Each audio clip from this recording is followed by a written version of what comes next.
All right. What's good, Lorcana fans or Sabrina Carpenter? Happy Halloween, or it's going to be post-Halloween once you guys see this. I hope you're still eating some candy. As always, well, not always.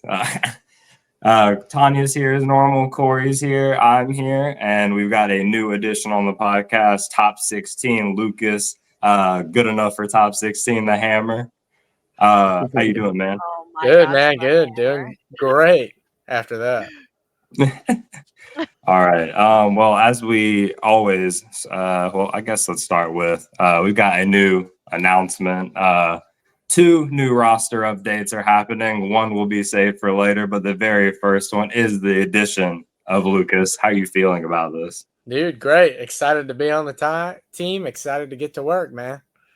Sir, yes, sir. We're glad to have you. Well, as always, the way we start the podcast off every week is the game show segment of the pod. We call it Cast Shift Erase. It is essentially F, Marry, Kill for Lorcana cards. And for this week, we picked 3 critical draw engines in Lorcana, being A Whole New World, Merlin Rabbit, and Hiram Flaversham. Could you pull that up for us, Tanya? Mm-hmm. All right, I got some audience comments that we have from the Lorcana Facebook page, Disney Lorcana TCG. One of the first that I enjoyed was from Chadwick Falls. Sorry if I mispronounced your name. He said Cast Rabbit. I'm sure we'll see a lot of that. His shift was Hiram. He said, when you play this character, you may banish one of your items to draw 2 cards. If the item is exerted, you may draw 3 instead, but take away the ability to quest for the effect, but give the Sapphire player an upside if they need to use it to destroy Quill, Dime, Stone Dragon, etc. I think that's pretty interesting. And then he said, erase A Whole New World. What? And then There's a lot of you erase got, Whole New you got World. some thoughts? I know. No, that just makes sense. I get why people want to erase Whole New World. Matthew Preston's comments said he also said he's going to cast Merlin very strong, but is uninkable and relies on Mim for fuel abuse so it can stay. He's also shifting Hiram. He said he wanted to make it draw 1 like when they, quote, messed up the first time. And then he said erase Whole New World. No, just no. So pretty much the same line from there. I guess I'll start off because I've thought about mine a little bit. I'm pretty much doing the same exact line. I'm going to cast Merlin. I think that Matthew's reasoning was pretty solid. It's got to be abused by the bounce package. It isn't as scary or protected of a draw engine if you're not bouncing it over and over again. I'm also going to shift Hiram, but because I am a blue player and I like Hiram, I'm going to make him a 3/3 so he can be Medusa but not brawled. Oh, yes. Yes. And then I'm also erasing Wheel because as a blue steel player, I think that, the only time we are not playing the Wheel version would be if Wheel doesn't exist. And so then I would play that version and it would be fine. What do you guys think? Corey, would you like to go next? Yeah. Mine is I'm casting A Whole New World. I think it's the only draw card that is mutually beneficial for players. Just because if you're top decking, I'm top decking. Like, for example, like Amber Still's worst matchup is blue-red, unarguably. And it's because Whole New World exists. They can ramp their whole hand, and then you cast 1 wheel. And then, sure, you have a whole new hand, but they also have a whole new hand. So I think it's just like, I think it's the most fair card out of the 3. Granted, I think there is room for a mill deck to come into factor, and that'd be like a different discussion. I would shift Merlin. I'd probably make Merlin just one of the, like, when it comes into play, kind of like the set 6 card that's like worse Merlin, the genie. Other than that, I would.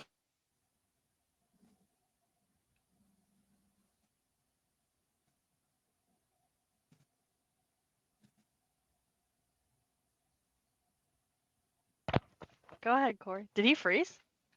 Yeah, I thought it was me. Okay, I thought that was like, oh no. I thought he was thinking. I was like, guys, we have an addition. Oh my Yeah, God, we have been DJ! intruded by the captain himself. Hold on, I'm gonna How's it remove going? Corey and he can What's up, rejoin. DJ?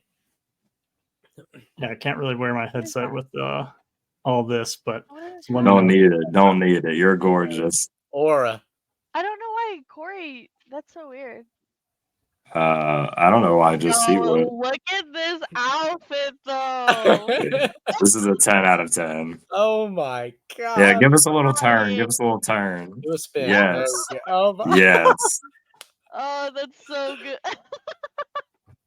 Dude, you have to wear that to a challenge.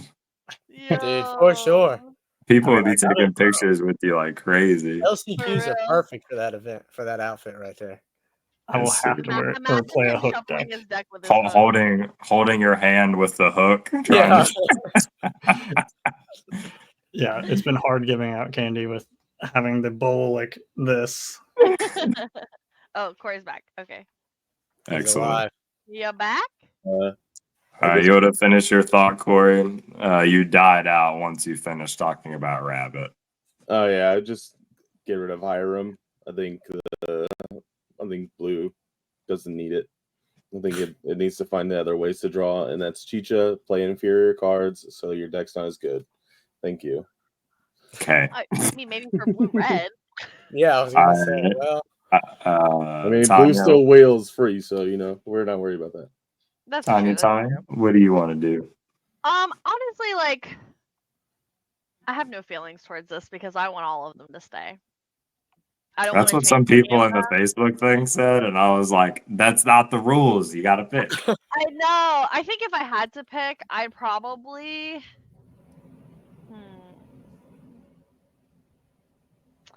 I would also cast Whole New World because I agree with Corey's sentiment that it's like a you and me kind of thing.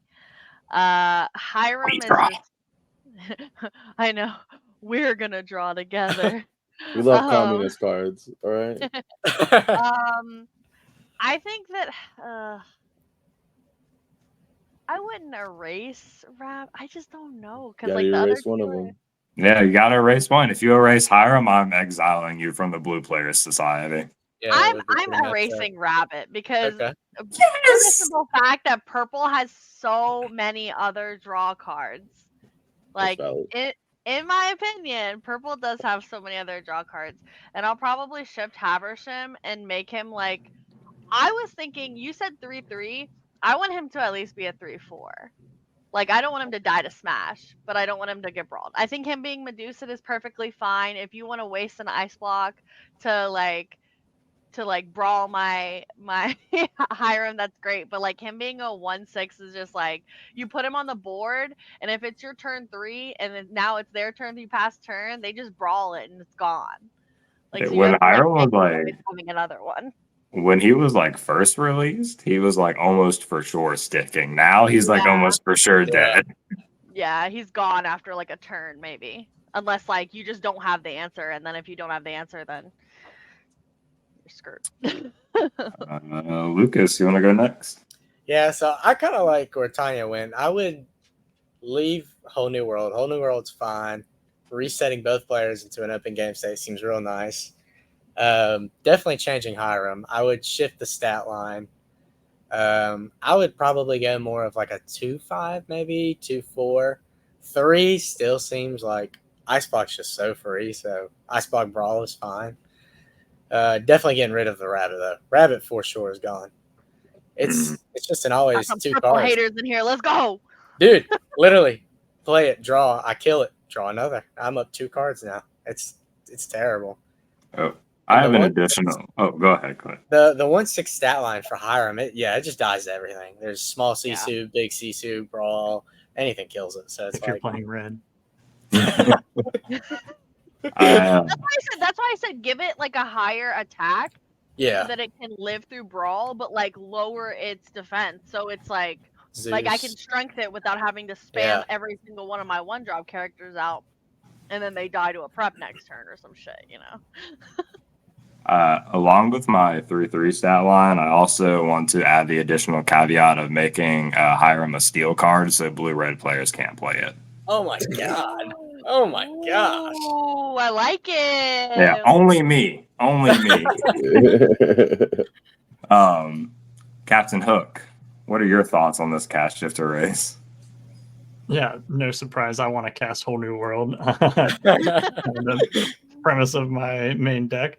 And yeah, I could go back and forth on Merlin and Hiram, and I would also erase Merlin simply because for the longest time, and Ruby Amethyst is good. I don't think you need to kind of nerf the entire deck to the ground, but I think it would be completely fine without Merlin Rabbit.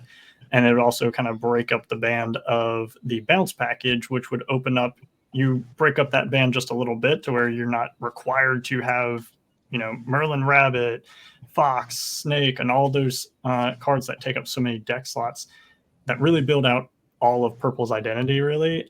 And it opens you up to be like, okay, now I don't have to run that entire package because I don't have a rabbit to bounce. So it opens up to some other possibilities. And then Hiram, I mean, it hits the board immediately before you can even do anything, unless you get rid of their items, which isn't always reliable. It needs to come down to at least a 5 willpower for me because it taking You want too to Zeus long. it? Okay. Whatever. I Yeah, want to I mean, Zeus you're it too. still I want to investing Zeus a it. four. You're still investing a 4-cost uninkable song to get rid of him when he's already drawn you cards. If it stays the same, where he has that immediate impact, the only other thing would be whether it has to wait a turn and you take the enter of the battlefield off, which would hurt it quite a bit. I understand. So That would make I it think like just nerfing the stats on it to be a little bit more handleable by non-red decks and not require you to, and yeah, buff the attack. Have people have more thought into, oh, what am I doing with Hiram on my turn? One attack, you're never attacking with Hiram. You're questing away, even if you don't have an item. Like, he's not doing anything offensively. So I think anytime you put more decisions into a player's arsenal, it just opens up for more options for obviously misplays, but also better decision making to kind of ramp up the kind of competitive aspect and higher skill ceiling of players overall. Sounds good to me. Now, next, we're going to start moving into talking about our last week's tournament experience. Again, with that, I think you didn't get to play any, right, DJ? No. Last week. Okay, so DJ didn't get to play. And then the next least impressive thing was that I played in a set champ while everybody was in Seattle. I played the Finders Keepers red purple deck, went 3-1, only losing to Green Steel, actually being able to quest for once. And then they only played out top 4, so I got my promo and left. It was pretty sick. All right, nice recap. Tanya and Corey, tell us about your Seattle experience. Oh wow, my screen got so bright. Corey can go ahead. I'm My Seattle experience started off like decent. Well, actually, it started off pretty bad because I forgot about the competitive event on Friday. My deck just did not want a deck. I'm not gonna lie, and I was pretty much out of it by like the 5th round. Just bad matchups. There's a lot more. I expected to see green steel and red blue, and I saw a whole bunch of amber steel and like blue steel and the red purple mirror, and I was like, okay. I was like, I'm fine into these, but like I want to play the good stuff so I can beat the good stuff because that's what I'm built to beat. And then main event, I think I finished 242 out of like 1900. Started off the day 101. I got paired into one of the Emerald City guys that I play all the time at CCS and at other DLCs. I somehow have gotten paired against this guy again before. He was on purple steel hyper aggro. I couldn't do anything, so I got crushed. The next round, I'm like, all right. I was like, I'm 1-1-1. See what happens. I go to the next round. I get paired into blue red, and I'm like, sweet, like freest matchup ever. I'm gonna clap this, go to 2-1-1, and then it's just up from there. And I proceed to draw 0 draw cards with 4 Rabbit, 4 Friends, and 2 Finders Keepers in my 60 card deck, and get squashed game 1. Game 2, I was basically had curve that I wanted, but I was going second, and I played Castle. He went to 6 and had Atala already established, and just had the Maui in hand with his last 2 cards. And then I was like, I'll play another Castle, and he goes, I like traded it into his Tala, played another Castle. I was like, at least he can't kill this one. And then he goes, I'll play Fish Hook, give it Challenger 2, kill your Castle. And I was like, all right, we're also playing Fish Hook. And then a couple rounds, basically the rest of the day was like a winning in. I won my next one 2-0, won my next one 2-0. Then I played against somebody that thought they were out of contention, and I beat them game 1. And I was like, if this the only correct way to ask this is, would you be willing to concede game 2 to me, so I can have a shot at making day 2 or top 128 or whatever? And he was like, no. So we played game 2. I lost, and I just gave him the match because I knew neither of us would have a chance to do anything. So I just gave him the match, let him submit it 2-0, and played for the tickets. And that's pretty much it. All right. What you got, Tanya? Your mic is off. I forgot to put my mic back down. So I mostly had like a decent experience, I think, this weekend. I did not play Emerald Steel again. Thank We God. all know why I don't like Emerald Steel, because more than 10 cards is too many for me. And I think Friday I played the 11:30 competitive constructed. My first 4 rounds were red blue. I was playing Amber Steel. I was playing also a very janky Amber Steel.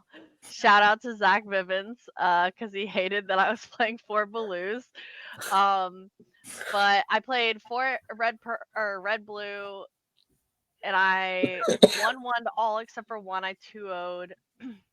Actually 2-0'd a guy that I played in Vegas in the same event. But I 2-0'd him on Amber Steel, and he was just like, what the heck just happened? So that was pretty nice. I did not lose to Red Blue all weekend until my last 2 matches, which was very depressing.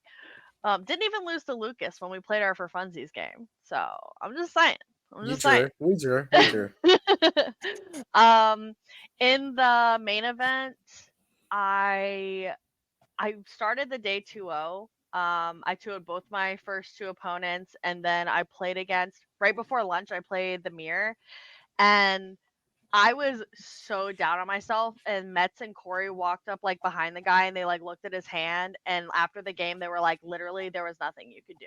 The guy had an answer to everything you put out on the board, and he was playing Grab Your Sword, so it's just like in the Mirror, it's just like feels bad.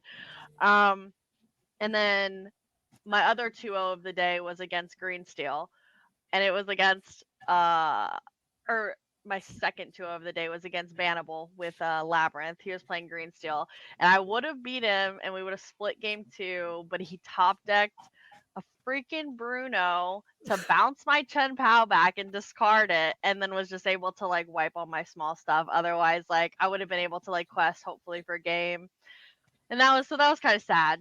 The rest of the day was kind of like whatever. I didn't do very good. I was like not feeling very confident. I did play against a Green Steel player that literally drew 21 cards when I whole new worlded him, and I was just like, I was overwhelmed, like looking at his hand. I was like, you have like way too many options. It's insane. I'm just looking for the next whole new world, because if he does it again, I win. Like, and the worst part was I had 2 other whole new worlds in my hand when I whole new worlded him the first time, and then I drew the last one just for him to discard it. So it was like really depressing. I was kind of sad about that. And then on Sunday, I was freaking killing it. If you don't stop, you psychos. Sorry. Sunday was actually pretty good. I was literally 12th in the 8 a.m. competitive constructed event. And then I tied 3 matches and I got really greedy because I really wanted to get like more product for the team because I was like, I want these tickets. And so I didn't draw when I should have drawn into top to get tickets. I would have gotten 75 and I didn't. So I ended up not getting any because of my greed. It was very sad. Gamblers gamble. Yeah. But it was a really good weekend. Honestly, the vibes were like really up like all weekend. Everybody was like just like from other teams and stuff. I saw so many people that I haven't seen in a while too. It was honestly like a really great weekend. I was really happy that I decided to go to Seattle. Excellent. All right. Well, Lucas, Well, tell us about your trip from beginning to end, because I heard the night before that there was some fear that you might not even go. yeah. So, well, I mean, to be fair, it was Chris wanted to stay up all night before our flight because we had to leave really early. So I was like, okay, I'm gonna take a nap, then go. That way I can stay up all night. I took a nap. I ended up going in there and we slept for like 2-3 hours. But of course, I ended up going. It went pretty well. I finished 9th in Swiss after day one. Lost in top 16, of course, but I played 5 red blue players, 2 green steel, and 2 red purple. Round 1, I drew against red purple, which already felt like a win. That's basically impossible to win. You see the 3 Pegasus there. That's how you win that matchup right there. Round 2, I get paired into red blue, 2-0 that. Round 3 is another red blue, 2-0 that. Round 4 was green steel, I 2-0 that, so I'm 3-0-1. Then go into next round, 2-0 another red blue. And then I have to play another mirror match where this guy's playing like Chichas. He's playing Great Stone Dragons, super good into the mirror. He had 1 Mufasa and dig a little deeper, which is wild into the mirror. So I ended up getting 2-0'd there, which put me 4-1-1. Then I proceeded to 2-0 2 more red blue players, or 1 red blue player, 1 green steel player. Love the green steel matchup. And then last round I intentionally drew, of course, with which I found out he was a red purple player, but we ID'd in the last round. Put me at 48 points, finished me 9th in Swiss. Then we go to day 2. Found out my round 1 opponent was playing green steel, or top 64 opponent was playing green steel. So kind of looked over his deck. It was pretty standard. Red blue is generally good into it. 3 B prep, 3 Sisu. I mean, it's almost impossible not to be able to wipe the board out. I 2-0'd him in top 64. Then I go to top 32, where I play against Chris Ayola, or honestly, I'm butchering the last name, but he was 3rd in Texas and like 51st in Vegas. So immediately when we go into the match, he lays down the Rapunzel playmat, and I'm like, okay, this dude must have done something. And then he ends up like introducing me, telling him that people consider him like the Amber Steel player and all his tops and stuff. Well, that can't be because DJ's in here right now. And that's what I said. I was like, dude, you're not top decking a whole new world like my opponent does. And so I, of course, have higher seating, so I opt to go first in game 1. He ends up beating me, and I'm like, oh, wow, this is bad. This is real bad. Game 2, I end up winning, and then game 3, he ends up going first. So he goes pretty aggro. I'm able to see Quill, ramp my whole hand away. Like Corey said, he wheeled me into the nuts. So wheeling me into everything meant I could just continue ramping. I was down 16-2 against him, and ended up coming back and winning that match. So that put me in top 16. My top 16 matchup was a guy that I actually played in Swiss and 2-0'd. Played him. He was a higher seeding. He was 8th seed. I was 9th. So he opted to go first in game 1. I ended up winning game 1, I was like, okay, I feel pretty good. I've already won game 1. Game 2, he beats me. But game 3, I get to be first, feel a little good. And then I end up getting to like 15-4. But he ends up coming back. Didn't play any dimes, which was crazy. But he ended up coming back. I just didn't have the answers for the Toas. And just couldn't get that last little bit of lore. And he also played the real good version of Chicha Greatstone Dragon, which is super good into the mirror. So, yeah, I ended up losing in top 16. But overall, it was a really cool event. Real fun. Yeah, so your top 16 opponent did to you what you did to Chris in top 32. Basically, yeah. You got the main thing you wanted, which was your invite on your first go. Yeah, Nat's Yeah, invite was so pretty cool. Yeah.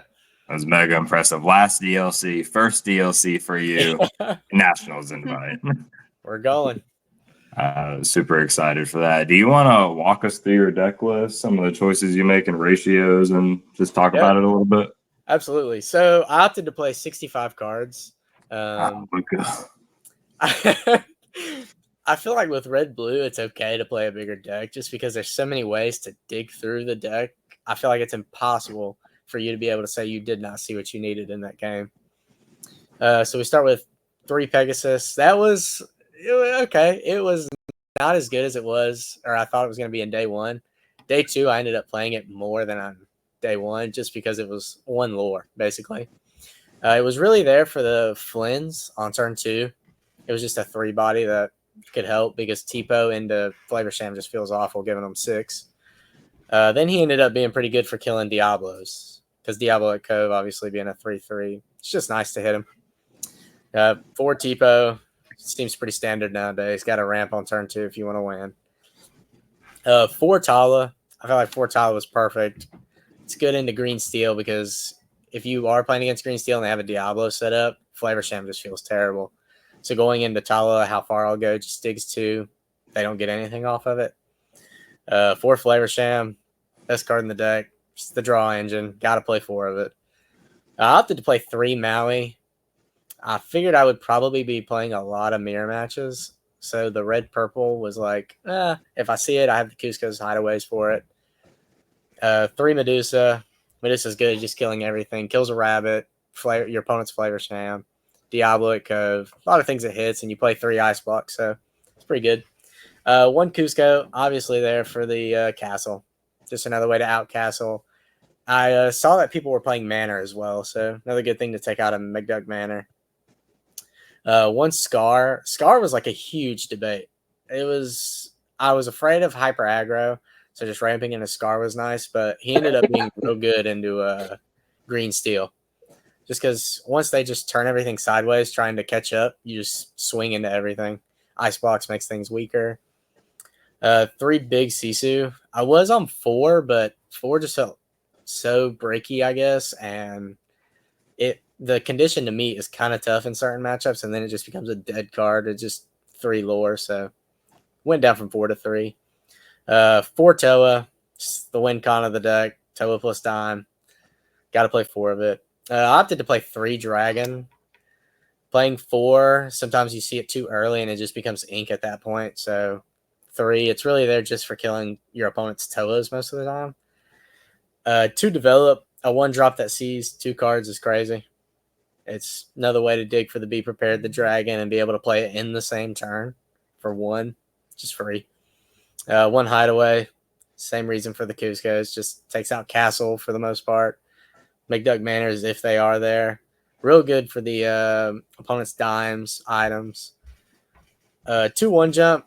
I went to 2 just because you're playing Tipo already, and with 2 1 jumps, your opponent's Ursulas from Green Steel can just rip it, and it's terrible at that point. 4 Vision. Vision's like the best card in this deck. Digging 5 is wild. For only 2 revealing. Bingo. Yeah, not having to reveal the card you add for 2 ink, and it's an inkable card is just wild.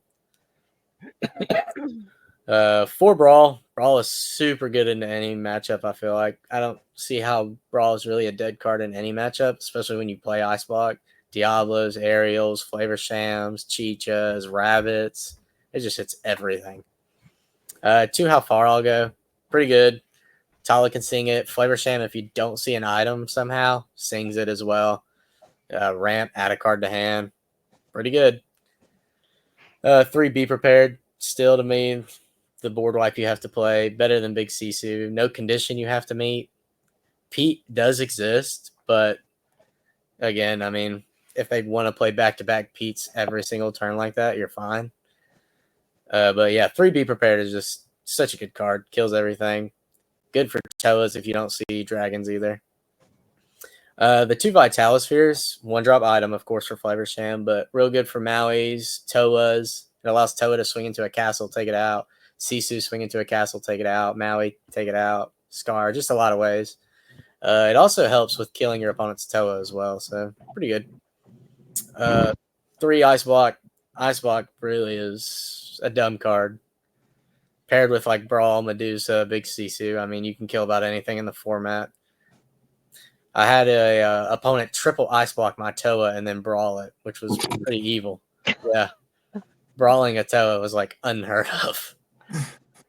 4, yeah, it was okay. And then Medusa with 2, and it was evil. So I opted to play 3.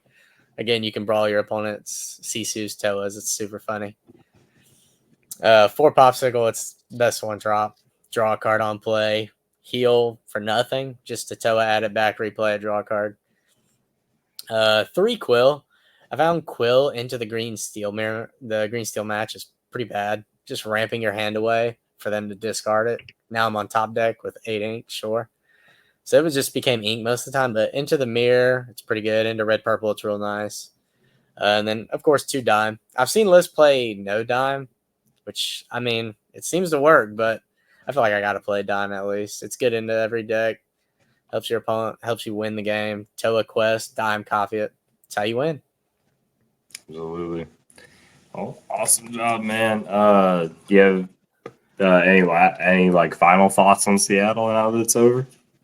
It was a crazy experience. Honestly, the idea was to go and get the invite, but we did that.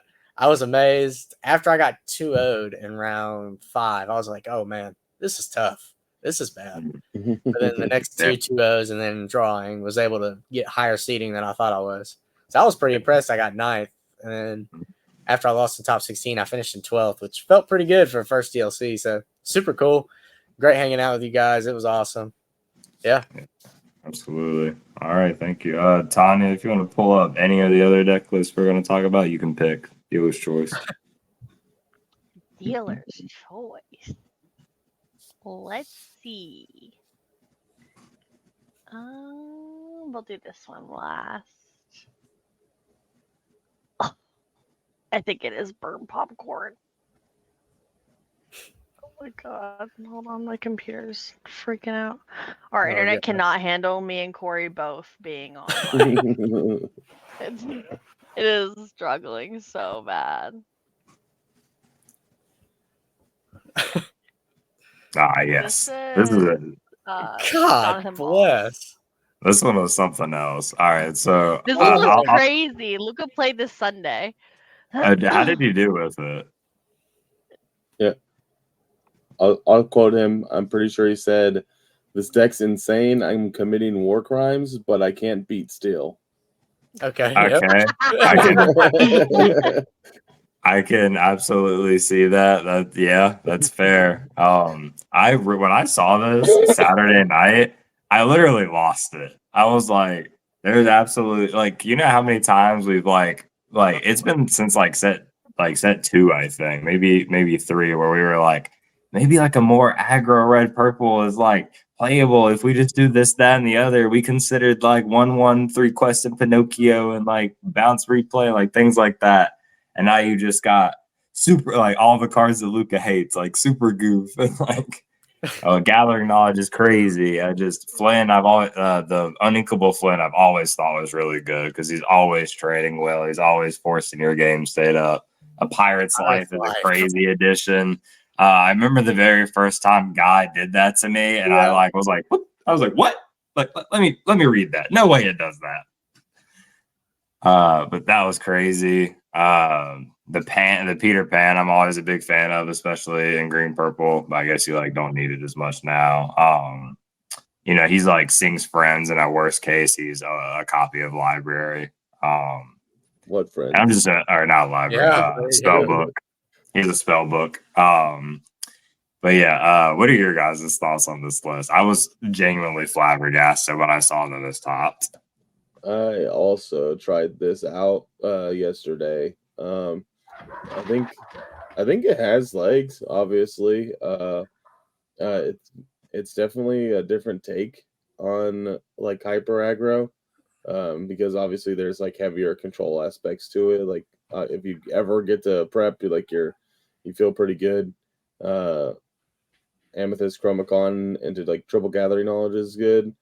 I feel like the only thing that I would have changed is I don't I understand why it's there, but I don't like the Prince Eric. I feel like I would just go back to 3 Flynns, because if you're able to gain like lore off of that Flynn earlier, like it makes you don't have as hard of a time like towards the end game. You know what I mean? I know the game plan's kind of like never ink goat castle, library on 3, castle on 4. Put your stuff there, and keep drawing cards with Chromacon to like just like load up on gathering knowledge. But I think the deck's all right. I think I had to look back at the VOD from last night where I was testing with Zarek, but I think I probably could have played a little bit better, but it's much more nuanced than traditional red purple is like the thing that I think a good pilot can like run it really well. But if you're like decent with red purple and not good with red purple, like you're gonna struggle to win games just because you're not gonna understand like when situations are correct to play what. Anybody else got thoughts on this list? I think anybody that plays 4 Goofy is a goat. Yeah, 4 Super Goof is the sauce. I love Super Goof so much. When I learned it's wild. When I learned that Super Goof got the 2 lore simply from attacking, like I thought it had to like kill it. I was like, whoa, that's crazy. Like you get 2 lore just for showing up. Yeah. That's why I wish it's like the combo with Snuggly Duckling was better, but because like then you get like 3, but it's just not good enough. It's not worth. It's good though. I like my favorite thing was like I would just hold Super Goofs, because like I would hold Super Goofs in Gathering, and then I'm just like I'm at like 14 and my opponent thinks they're gonna win, and I'm just like they're like quest, and I'm like Super Goof that, or like Crab Super Goof, kill it and gain 2 lore. Yeah. It was super fun, and then everybody loves losing to Gathering Knowledge. So I've never made anybody mad playing that card. Yeah, never ever. I beat hyper aggro by peating it while they were about to gathering knowledge me. It feels good. I'm just a big fan of a red purple deck without a single mem card doing well. Like, because we just like always say like when you're building like red purple, 20 cards are done. Like none of those cards are in here except for Goat, and like pretty much Goat. Yeah, DJ almost had a great accidental segue earlier saying how like Rabbit's only good with bounce cards, and I was like, it's proof. That's it. There's not one in this deck list because there's no bounce. So. Factual. No. Factual. All right, you want to move us on to the next one, Tanya? Dun, dun, dun, dun. DJ, you go ahead and take it away. What do you think about this? Well, it has 4 of me in it, so I love it, obviously. Yes. First card, 4 of me. Yeah, no, when I saw this, I kind of similar to Bruce, how you said with the last week, you were just like floored. Like, what? Like when you saw the top deck list, and obviously I look at the Steel Song, this isn't even Steel Song, the Amber Steel list, and yeah, I mean, I know they said not a lot of people are teched for dealing with a bunch of locations, and yeah, it can take a while to chew through a lot of those, and you give them multiple threats to have to deal with. Some of those have secondary effects, and dock. I mean, just refilling your hand your heavy questers in the beginning. You even have a little bit of control aspects with the Fire the Cannons, Captain Hook, just so you don't lose to straight aggro, because they're going to be questing for more than your one lore locations. Yeah, I mean, good on them for kind of reading people aren't ready for a full location deck to see, and that's how those non-meta decks can really take people by surprise and make day two and make a really good run into the top 64. And I mean, good on them.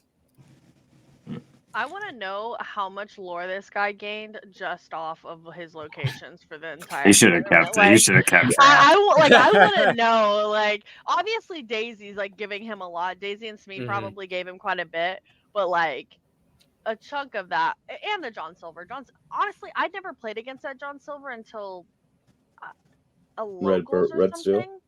Yeah, the Red very Steel. first time I saw that, like someone put that thing to a location to me, I lost it. I was like, what the Yeah, I was heck? like, dude? what This the card's heck is crazy. this? Like, yeah. So you just have to like kill the locations and then hope they don't play another one, so you can just kill it easily the next turn. Like, it's just. I think the best card, they're the best location is definitely the Seven Dwarves Mine, because it just aids in like him trying to control the board, which is really good too. Yeah, The card's another crazy thing, and limited.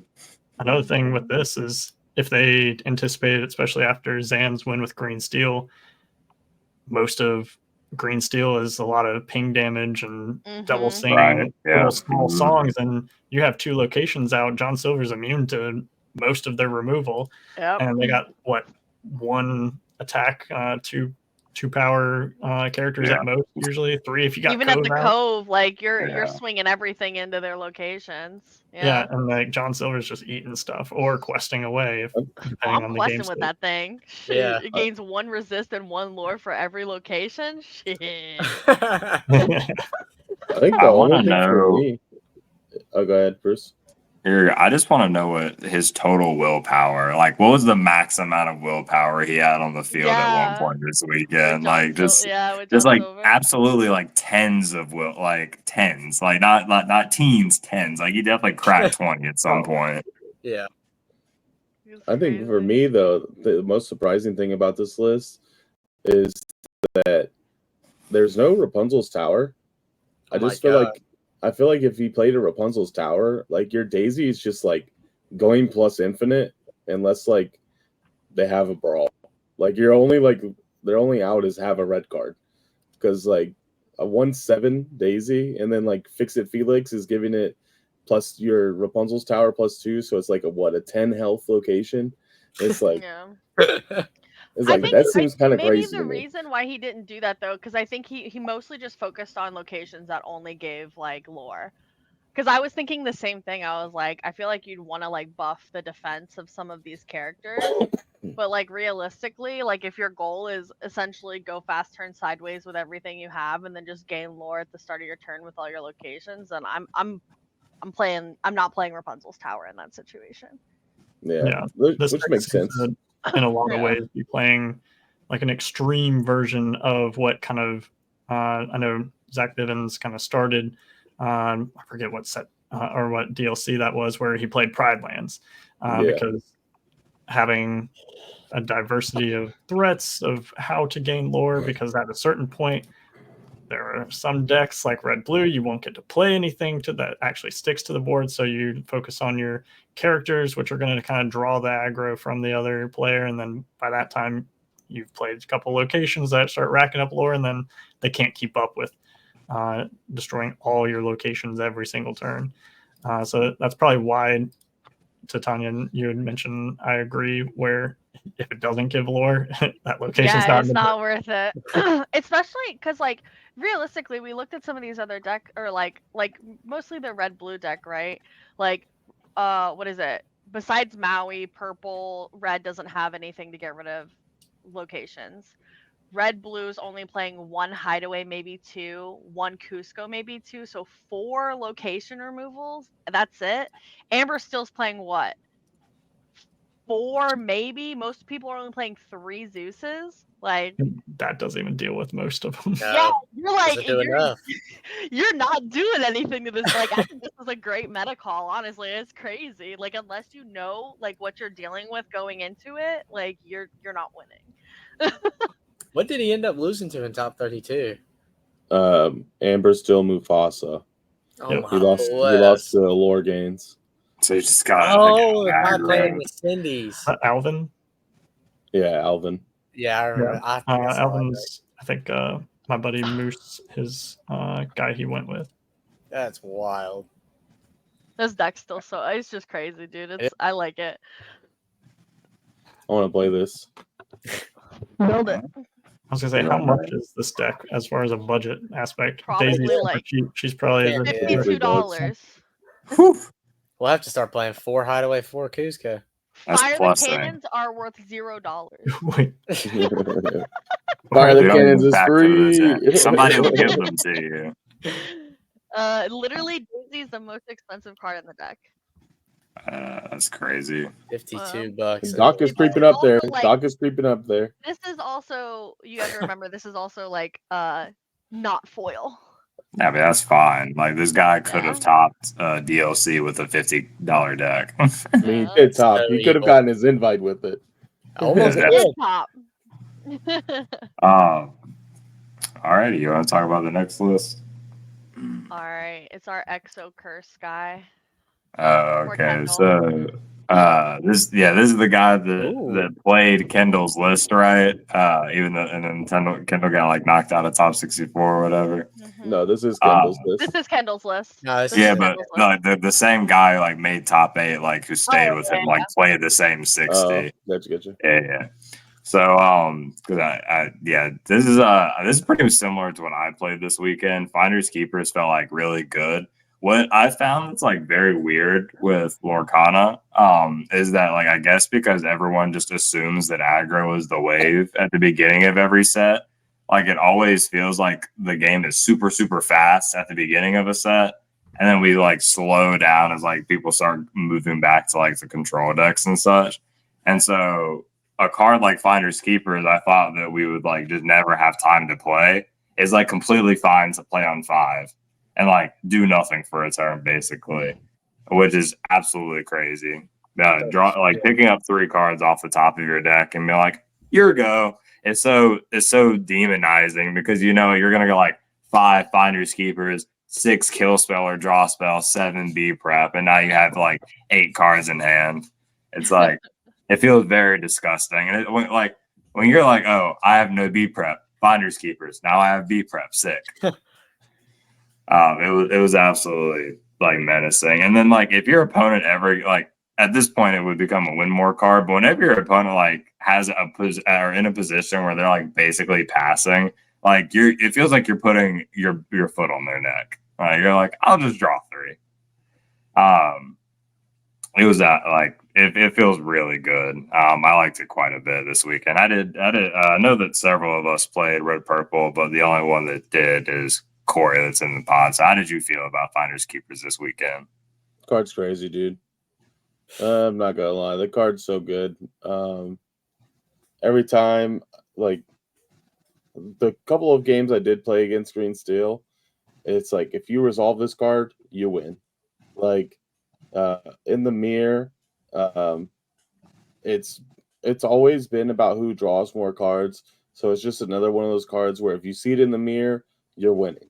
Like there was one game where my opponent played like 2 Finders Keepers, or like had like 2 or 3 rabbits and 2 friends, and like I was like, "Oh, I have played 1 rabbit, 1 friends, and I'm probably gonna lose this game." I managed to like whittle it back down, and then he like drew for turn and was like, "Oh, it's another Finders Keepers," and I was like, "Oh, you're on more than 2. Oh, that's crazy." And then he just like there's just no coming back from there because it was like so late in the game. We were both blown through our removal, and he just had like goats and castles and stuff. So the card's super good though. I think it's probably gonna stay in the list unless the format goes back to another hyper aggro or that blue green discard / aggro deck actually takes off because like you just will never have time to play it. Like it we'll see how it goes, but I'm already ready for next set. I'm over this set. Get me into set 6. Dude, you got any So thoughts on this bad. list, Lucas? Yeah, I was never a big fan of finders keepers, but I mean it does seem pretty good. Turn 5, drawing 3, and then passing is just evil. I also like Tremaine. The addition of Tremaine is so good. Yeah, I I'm What glad love did it's. it. Red Purple take out for Finders Keepers? Library. Yeah, it was like a Library. library basically. Maybe Like more a broom. broom. Yeah. I just like the dominance that you assert when you just draw 3 and say go. Like it just feels crazy. Yeah, I love like when people were going like down on Tremaine, especially earlier in the set when we had like cut B King. I was just like, how do you ever beat red blue? Like other than like them never having an answer to castle, especially now that they're like playing hideaway and stuff. Like you need Yeah. to be able to have outs for Tamatoas and things Mhm. like that. Yeah, And like they're like big creatures. So like you can't rely on having like prep every turn. And then sometimes if a Tamatoa quests, that's fucking game. So you It's can't over. rely on Maui. So you like need the Tremaine effects, I feel like. Yeah. Both me and Matt going into the event were pretty high on Tremaine. We were both sort of contemplating like doing the inverse of what we were doing earlier in the format, where it's like 3 Medusa, 1 Tremaine. Just because there's so many cards where like your opponent just doesn't want to quest, like Green Steel, for example. They're sitting there with like their 3 Prince Johns, and you're just like, that's cute. I can't do anything. But if you have a Tremaine, like you can force them to remove 1 basically. So like we were pretty high on it. But I think a pretty much similar list to this is what we came down to. I think the only difference is I played 3 Elsa and 3 Broom. Mhm. It's not And bad. Kendall's just better than me as a Yeah, I pilot. probably would have done that as well. Yeah. You want to move us on to the next one, Tanya? The final. Oh wait. Okay, This- there it goes. Yeah. The This is the list that winner. this is about 1, right? Yeah. Yes. All right. Because I don't care about Green Steel, I haven't looked at this a single time. So somebody else talk. This is the same exact list that I lost to in round 4. I think Bannable and Luke were playing the same same deck. exact list. Yeah. Yeah, they it were. was the same 60. And this deck is like, I don't want to say crazy because it's definitely like beatable, don't get me wrong. But like it was very different. He didn't see the dock at all against me, so like that was kind of nice. But like it has like, I feel like more like late like gas, which is really weird to say about green, I feel like. Yeah. This deck it just took a deck that was already good last set, and then like took like arguably the 2 best Green Steel cards from this set or from set 5 and put them in the deck. Pete And like and Pete and Doc. Yep. I think Anna. I think Anna's really good. I like the utility of Anna. But there's just certain times where like you see her and you like, I really don't want to play you on 3, but I don't really have Here any we other are. cards. I think that's why a lot of people are only playing her at 1 now too. Yeah. Like Well, even most- people even Excellent. cut her from 2. Most people were on her at 2. Yeah. Like and the pretty much he just split the Anna for a second Doc, and then I think cut 1 Hypnotize for a second Baboom. The Baboom went so hard against me. Yeah, I Baboom was just seems so nice. The frustrated. Baboom's really good for the mirror. Yeah. It helps you Mhm. deal with locations. I like the idea of having so- like 6 hard outs to Diablo. Yeah, In the mirror seems really strong. the only card there were so many times I played Green Steel this weekend, and they were like, they kept drawing. We don't talk about Bruno, and they were like, I hate this card so much, and I'm like, card's crazy, but Nuts. I'm Yeah. such a fan of Dude. the card. It's so crazy. Bruno's Oh. literally the reason why I didn't split with Bannable. I was like crying inside. But I saw. After the game, he was literally like, "Yeah, if I didn't rip that Bruno, you probably had me." And I was like, "Oh, like At feels the so bad." At the set champ that I played at, I saw somebody on Green Steel also playing Muses, and that was like the first time I had seen that. And I was like, "Oh, this guy's on something." But then I realized quickly that was like seems to be the wave for the weekend. I really like the addition of pulling that from Green Yellow into this deck though, because it seems like if you're playing it and your opponent in the mirror is not, it just seems like a mirror breaker. Like, you have no outs to this card. I'm constantly bouncing your little guys. Like, there's just no way you win in the mirror if they're playing this, right? It's not Yeah, even it's just bouncing your own, about too. bouncing. Mhm, I was gonna say bouncing the I Ohana was- seems good. I was talking to somebody and they were like, I just am not good enough to play the Muses because, like, especially if you're playing this deck like luck like Luke did, like into like winning the tournament, like you are like 10 steps ahead realistically because your Muses you're not focused on bouncing their cards. You're focused on bouncing that Ana back to your hand. Yeah. Like the you're Ursula. focused on bouncing I the like the Ursula idea of back the to your little hand. Ursula. I was gonna say that seems cracked Yeah, against like the like- mirror and Amber Steel. Yeah, it's and even the dock too. Like those are your focuses. Like it's Looping not dock just is insane. Like you Yeah. always are keeping cards in your hand. That's why they only play those cards at like the Ana and Yeah, the and that the seems Valle. good. I like that a lot. Yeah. I feel like I Yeah. would have liked to see Lucifer in this list. Lucifer was just like I'm You're a big the fan one of that the was one playing Lucifer tag. Lucifer, I Lucifer's think. nice. Sings Bruno as well, which is like God bless. I I think. Go ahead. I could see cutting a Prince John for a Lucifer. Yeah. I think this is a controversial opinion. I think Prince John's like the worst Prince card in John's Green Steel. overrated. I think the card is super mid. I hate drawing multiples of it and not having any other like resource to Yeah, like discard. discard cards Yeah. because it just like I'm just like great. Hopefully I see a sudden chill or a hypnotize next turn, but I understand why it's there because like you can it's like a pseudo draw in for you. If you can't get a Diablo online, you usually have the other cards. So I think more of the reason that people play like the one Lucifer and like the yellow green version is because like it adds the math up to 8 for Under the Sea, and that's just a card that this deck isn't playing. So like I could see the addition of it, but I understand why they aren't playing it. Yeah.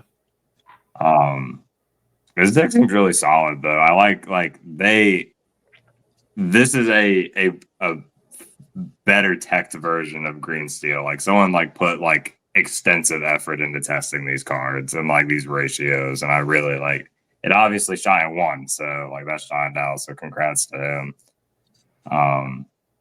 Does anybody have any final thoughts on this list? no. Any final thoughts on Seattle? I do. Yeah, okay. Oh. This one's for DJ. We'll draw together. Oh, true. Wait, let's all we'll draw together. We'll draw together. I'll draw with you. Yeah, I'll draw with you. I'll draw with you. together. Any other thoughts? And I was like, I'll just be quiet. Nobody I say. enjoy playing against Green Steel. But one comment would be that I've seen people post about, ever since Sand Success playing Green Steel. And as much as I dislike playing against discard and when you draw the nuts and you end up with no hand after turn 3, it's not that fun. But there is still a lot of thought in that deck and a lot of decision making. When you're bouncing, you're essentially increasing your count of certain one of those cards in there. And I've seen it posted in some of like the Facebook groups, people saying like, oh, well, I'm just really unlucky with my draws and whatnot, because you can brick with this deck, but there are other game plans that you can do with this deck. And I think some people get tunnel visioned on the, I must see Diablo and Diablo 2. It's like, well, you don't have to. Like, there are other things you can do with this deck, and you just have to know what those lines are. And I mean, Luke, he really knew those lines, and that's why he now is a DLC winner. Yeah, for sure. And he got really lucky. That's his own words. Yeah, I agree. I feel like the deck is super high rolly too. It's like if I see it, I win. But I don't have anything else about DLC Seattle either, other than the price of Powerade was ridiculous. Dude, I don't know if you saw that. I was buying. I didn't buy a single thing at that market. I went in there to look, and I was like, I'll go to the water fountain or something. I had to buy $4 orange juices in between rounds. That's crazy. You should have said something. I Because was we going went in. we went to the grocery every day God bless. to like bring stuff with us because we were not paying. Oh, it looks like Bruce froze. Dang, Bruce, everybody's leaving us He today. got hit by ice Oh. block. Icebog Medusa. Yeah. Oh my gosh, we gotta hold on. Let me see if I can. Oh, not me. Wait, I want somebody else talk. DJ talk. Well, TJ, No. do you plan on going to the LCQs if you can get in? Yeah, if I can get in, I'm gonna try my best to go. If they're doing a 32-man tournament, It's all you. why not me? Like, I feel definitely I could do a lot better than kind of showing in like Vegas, being close to making day 2, but fighting a fever and migraine to where I was like dying. Yeah. Well enough to play in the main event by that time, but had to drop from all the events on Friday. It was just, I wanted to stay at the venue to support everyone. Everyone was like, you should probably go back and just like lay down. Yeah. And like, my wife was telling me to go back to, and I was like, He's like sitting there like this at a table, like Yeah. in one of the It's so pictures. He looks so bad. miserable, and I'm like, bro, just go back to the hotel. Like, yeah, just my get it. nose just Like, started bleeding everywhere. Oh Yeah. my God. He passed out when we got back though. Like he was Yeah. like dead until the next day. It was crazy. Yeah. I think No. I had one question for Lucas. Ask away. What do you want to see as the promos for Continental? Like, if you could pick like 3 cards for like obviously like entry, and then like Okay. top 32, and then like top 8 for like whoever gets to go to Worlds. So, for sure, DJ could probably guess one of the promos I'd love to see. But to me, Be Prepared just, God, I've been waiting for it for so long. And it's just yet to get any kind of promo. Yeah. And I'm just like, why? Why not? I feel I like. Go ahead. I was gonna say I've been saying that. I was like, if Dragonfire was B prep, like attendance would have been even harder to get into. Yeah, I know. Ariel, the 3-drop Singer 5 Ariel. I'd love to see that as a promo. I feel super deserved. It's like the MVP of Amber Steel, just for DJ What right a there. perfect heart. I knew he'd like that with the hook too. Another promo. Let's see. Whole New World getting a promo is pretty cool. I can see that. Let's hit the Worlds promo. Yeah, Yeah. the participation. I think Yeah. I need one. What would Yeah. what would your Well, like just final win. promo be for like top 8? I figure it would be a certain favorite character of yours. I know already has an enchanted that's sought after. Yeah, Elsa, Spirit of Winter. Come on. If that is a gold top 8 promo, there's nothing I won't do to win that card. That's figured. Very fitting that you're in the Elsa bracket too. I saw that. Screenshot that immediately and sent it. That's Yeah, just something I was thinking funny. about, since we don't have any like idea of like what the incentive will be for basically participating. Obviously, everybody's going to do it just because, like, if you get the invite and you don't go, like, why play for the invite? You know what I mean? Obviously, some people will have like financial like issues and stuff like that. So I'm hoping like good travel assistance is something they consider like in the future. But I think they're gonna. We should get something soon about obviously LCQs, because like all of our information now is based off Europe. And then I think we should get like an idea of if there's going to be additional pricing, which I'm fairly certain there is. Like what it would be. I'm excited though. I want to do LCQs. I'm excited Same. for that. It's gonna be crazy. Set 6 being legal is pretty cool. Who's your +1? Chris. Yeah, Chris said he. Chris? I do get a +1 too, which is pretty cool. I was gonna say you get one person like actually going to the main event hall with you. That was like that's gonna be super nice. Everybody else is. We're gonna show up LCQ. If we don't win, we're not even allowed in the venue. So Going to Disney. Yeah, see, that's crazy though, but I guess it makes sense too. But I we figured want they to keep it an exclusive guys experience. too. What's nice is if Corey doesn't get in and I get in, he's a +1. There you go. And if Corey does not like that idea. If Corey gets in and I don't get in, I'm his +1. If we We like both that. get We in like and that. somebody else doesn't get in, they're all a +1. Someone's getting Yeah. in. Someone else is getting in for sure. My biggest fear, and like obviously this is just like it could happen any day of the week, is that all of us get in to get to participate in an LCQ, and then we're all in the same In one. the same pod. Oh, I would I thought about that cry, too. dude.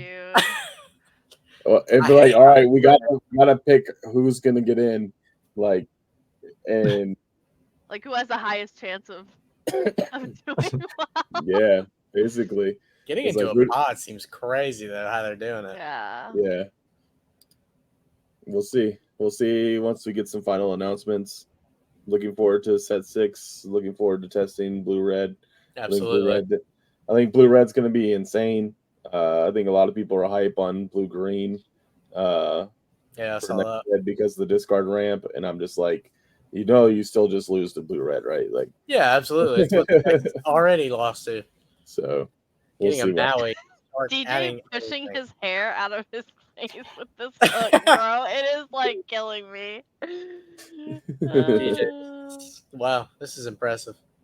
The best Amber Steel player right there.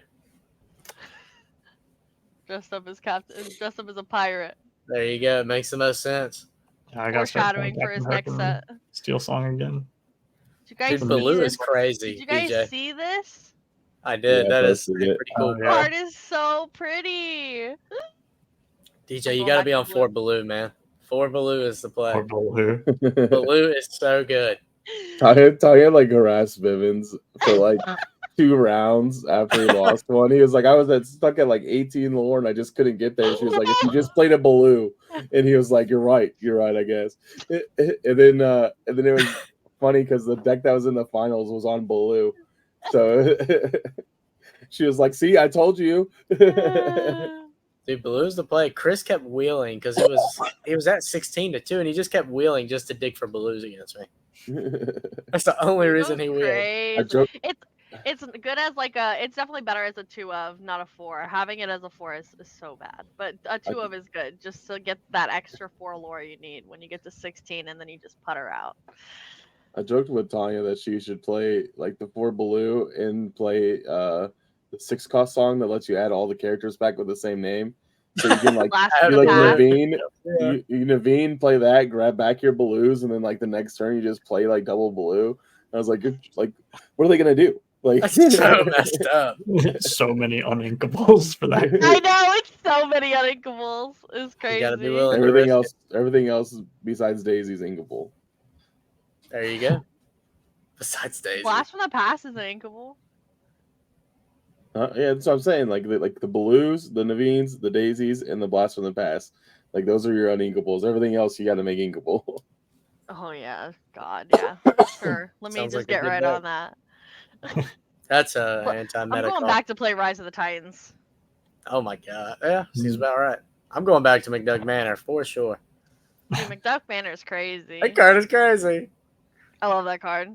Yeah, I'm interested to see that like the Steel Song cards. I know there's that one that I knew it was only a matter of time before they put something in that gives like plus X singer, essentially. Oh, That one drop item. one drop item, The one ukulele. pay 1 and banish it, give a character +3, allows you to play completely lower to the ground. You That's don't have to evil. rely on like a Gaston or evil. Ariel or shift target. You just There's a location sing that wheel does with that a already. Smee. Yeah, but the location's not the same as a 1-drop ukulele.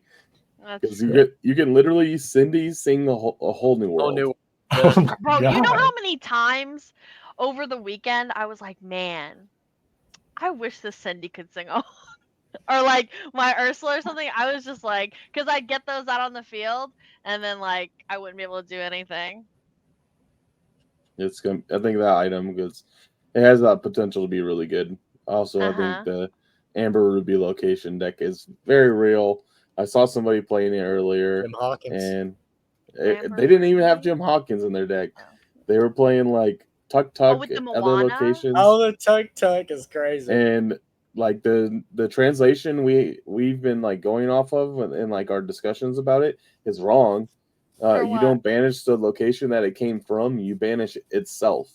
So your Sugar Rush Speedway starting line stays on the field. So if you ever draw the other like location, or you use the new song that we're getting in the structure deck to dig for it, you get to play it, and then just Sugar Rush Speedway, another character draw 3, gain 3. Like, I was like, this is actually kind of crazy.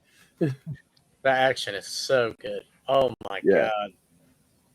That's insane. Yeah, it's gonna be a pretty spicy deck. I'm super excited for next format. I like the enchanted styles they went with too. I think they're kind of cool actually. I like them on. I just wish they would split it up. Like don't get me wrong, for Shimmering Skies it made sense because it's the Carnival of Life or whatever. But thinking back to like Ursa's Return, they had like the 6 or 7 or 8 or whatever that were like in the Black Cauldron, and then they had like the variations for like other arts. I think if they did this set where they had like the cards that are on theme to be pirates, or like their base card art is like them on a ship or something like that, then like it makes sense. But like Baymax looks like it's made out of wood. It literally is, and I was like, man, if they just like did this one in like a regular art, it'd be sick. It'd be so cool. I'm so scared that we're gonna wake up tomorrow and see the Simba as just brown. That would be bad. Yeah, that would be a little tough. And the I'm like, Maui please, no. is what scares No, me. I personally think the Maui is going to be the set champ promo, but yeah, The Maui's got to have something. I mean, that good of a card just can't go without a cool promo. Yeah, we'll see. Alrighty, guys. Well, happy Halloween. And Lucas, welcome to the team. Thank you. Good to be here. My camera starts to do that weird thing again. So next podcast, we're actually going to be doing the bracket for set 6 cards like we did for set 5, which is super exciting. And hopefully we'll have some other people on here for that. I'm never letting DJ live this Captain Hook thing down. No, ever. you can't. Wait, why? It is just... Different. I'm going to take a screenshot of this, and for his headshot, like I asked everybody to send me a headshot, it's only going to be this. Oh, God. DJ, you're cooked. That's Here's fine. the Alrighty, TikTok coming. guys. Thank you. Bye. See you guys. Yeah.